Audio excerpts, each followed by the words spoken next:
Tea கடை kitchen சொந்தங்களுக்கு வணக்கம். இன்றைக்கி ஒரு அருமையான டேஸ்ட்டில் டீ கடை பன்னு, அதுவும் குட்டி பன்னு எப்படி போடலாம் அப்படின்னு தான் பார்க்க போகிறோம். நீங்கள் நினைக்கலாம், டீ கடை பன்னு 5 ரூபா 6 ரூபாய்க்கெல்லாம் கடையிலே கிடைக்கும், அழகாக வாங்கி சாப்பிடலாமே அப்படின்ட்டு. என்ன தான் கடையில் வாங்கினாலும் உங்கள் கையால் செஞ்சு சாப்பிட்டா அதோட டேஸ்ட்டே வேறு மாதிரி இருக்கும். மனசுக்கு இதமான புசு புசு இந்த டீ கடை குட்டி பன்னை எப்படி செய்யலான்னு வாங்க பார்க்கலாம்.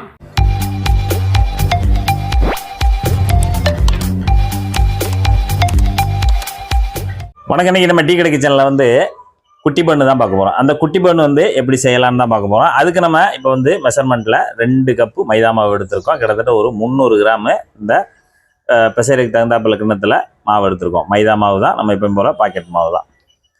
இப்போ இதில் ஒரு 1/2 டீஸ்பூனு ஈஸ்ட்டு, ஒரு 2 பிஞ்ச் அளவு உப்பு தூள், ஒரு 1/4 கப்பு சீனி பவுட்ரு. நம்ம சீனி எடுத்து நல்லா பவுடர் அடித்து ஒரு 1/4 கப்பு நம்ம மாவில் சேர்த்துடலாம்.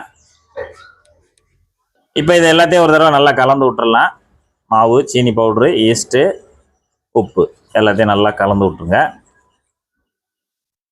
கலந்த பிறகு ஒரே ஒரு முட்டை, ஒரு முட்டையை உடைச்சி ஊற்றிடுங்க. இப்போ நம்ம முட்டையை உடைச்சி ஊற்றிட்டு இங்கே நம்ம ஒரு 1/4 லிட்டர் பாலை காய்ச்சி ஆற வச்சுருக்கோம். அந்த காய்ச்சி ஆற வச்ச பாலை தான் நம்ம தேவையை தக்கன கொஞ்சம் கொஞ்சமாக அதில் ஊற்றி நம்ம பிசைஞ்சிக்கிறணும்.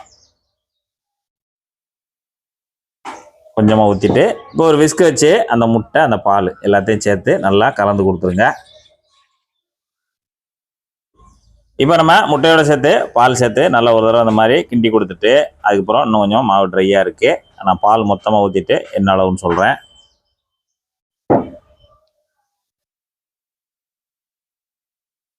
நல்லா கலந்து கொடுத்துருங்க.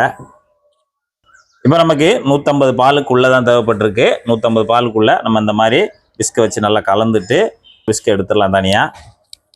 இப்போ நம்ம கை வச்சு பிசைஞ்சிக்கலாம். இப்போ நம்ம கையை வச்சு நல்லா பிசைஞ்சிக்கலாம். நல்லா சேர்த்து எல்லா மாவையும் நல்லா பிசையணும்.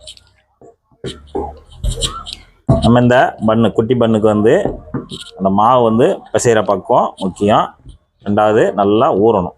இப்போ நமக்கு மாவு பிசைஞ்சாச்சு. நல்லா இந்த மாதிரி பிசையணும். கிட்டத்தட்ட நமக்கு அந்த பூரி மாவு பதம் வரணும்.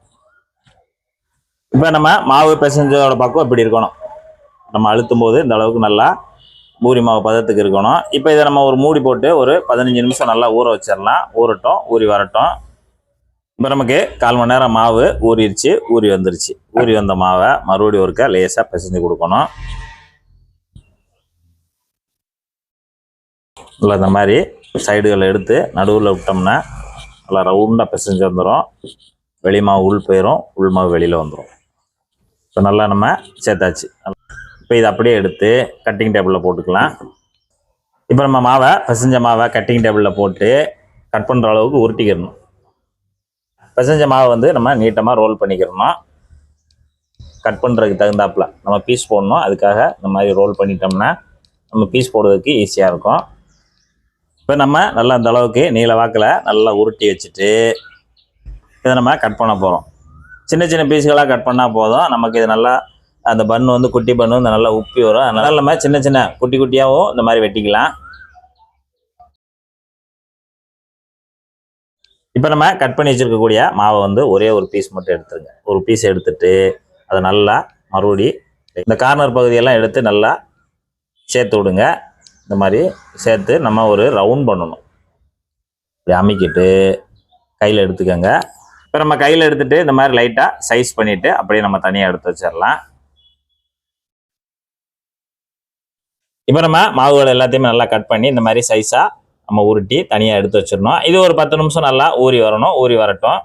இப்போ நம்ம ஊறி வர வரைக்கும், ஒரு 10 நிமிஷம் ஊறி வர வரைக்கும் காட்டன் கிளாத்தை போட்டு நல்லா மூடி வச்சிடலாம். பன்னுக்கு நம்ம மாவு நல்லா ரெடி பண்ணி ஊற வச்சு நல்லா 10 நிமிஷம் ஊறிடுச்சு. ஊறி வந்த பிறகு இப்போ நம்ம அதை பன்னு போட்டு எடுக்க போகிறோம். இன்றைக்கி நம்ம எண்ணெயில் தான் பொரிச்சு எடுக்க போகிறோம். எண்ணெயோட சூடு பார்த்திங்கன்னா இப்படி விரல் வச்ச உடனே நல்லா வெதுன்னு சூடு இருக்கணும். ரொம்ப ஹெவியாக இருந்துடக்கூடாது. இந்த மாதிரி சூடை ஏற்றிட்டு அடுப்பு மீடியத்திலே வச்சுக்கோங்க. மீடியத்தில் வச்சுட்டு இப்போ நம்ம இங்கே ரெடியாக உருட்டி வச்சுருக்கோம்ல, நல்லா ஊறின அந்த ஒவ்வொரு பீஸுகளையும் எடுத்து மெதுவாக எண்ணெயில் இறக்கிடுங்க. இப்போ நம்ம ஒவ்வொரு பீஸுகளையும் கொஞ்சம் தனித்தனியாக போட்டுடலாம். இந்த மாதிரி லைட்டாக பபுள்ஸ் வரும். இப்போ நம்ம ஒரு 5 பீஸ் மட்டும் உள்ளே போட்டிருக்கோம். இப்போ 5 பீஸு உள்ளே போட்ட உடனே நமக்கு அந்த போட்ட ஒரு 10-20 செகண்ட்லேயே நமக்கு நல்லா மேலே எந்திரிச்சு வந்துடும். இப்போ நமக்கு அந்த இளஞ்சூட்லேயே நல்லா பொறுமையாக வந்து வரட்டும். இப்போ மறுபடியும் நமக்கு 1 நிமிஷம் ஆச்சு. 1 நிமிஷம் ஆனோடனே மறுபடியும் புரட்டி விட்டுக்கலாம். நல்லா இந்த மாதிரி ப்ரௌனாக வரும். நல்லா உப்பி நல்லா பன்னு மாதிரி நல்லா ப்ரௌனாக வரும். நம்ம புரட்டி விட்டுறலாம் அந்த மாதிரி. இப்போ நமக்கு கிட்டத்தட்ட ஒரு 5 நிமிஷம் ஆயிடுச்சு. 5 நிமிஷத்தில் இந்த மாதிரி நல்லா ப்ரௌனாக வந்து வந்துடும். அப்பப்போ நீங்கள் மட்டும் லைட்டாக புரட்டி விட்டு இந்த மாதிரி ப்ரௌனாக வர வரைக்கும் வேக வச்சு எடுத்துக்கோங்க. நமக்கு ஒரு 5லேருந்து ஒரு 6 நிமிஷம் நமக்கு தயாராகும். இப்போ நமக்கு ரெடி ஆயிடுச்சு. நமக்கு ரெடி ஆனோடனே எடுத்துடலாம். நல்லா இப்படி நல்லா செவந்து நல்லா ப்ரௌன் ஆகி வரணும். இன்றைக்கி நம்ம அப்படியே குட்டி பண்ணு சூப்பராக தயாராகிருக்கு. சாப்பிட்டு பார்ப்போம் எப்படி இருக்குன்னு.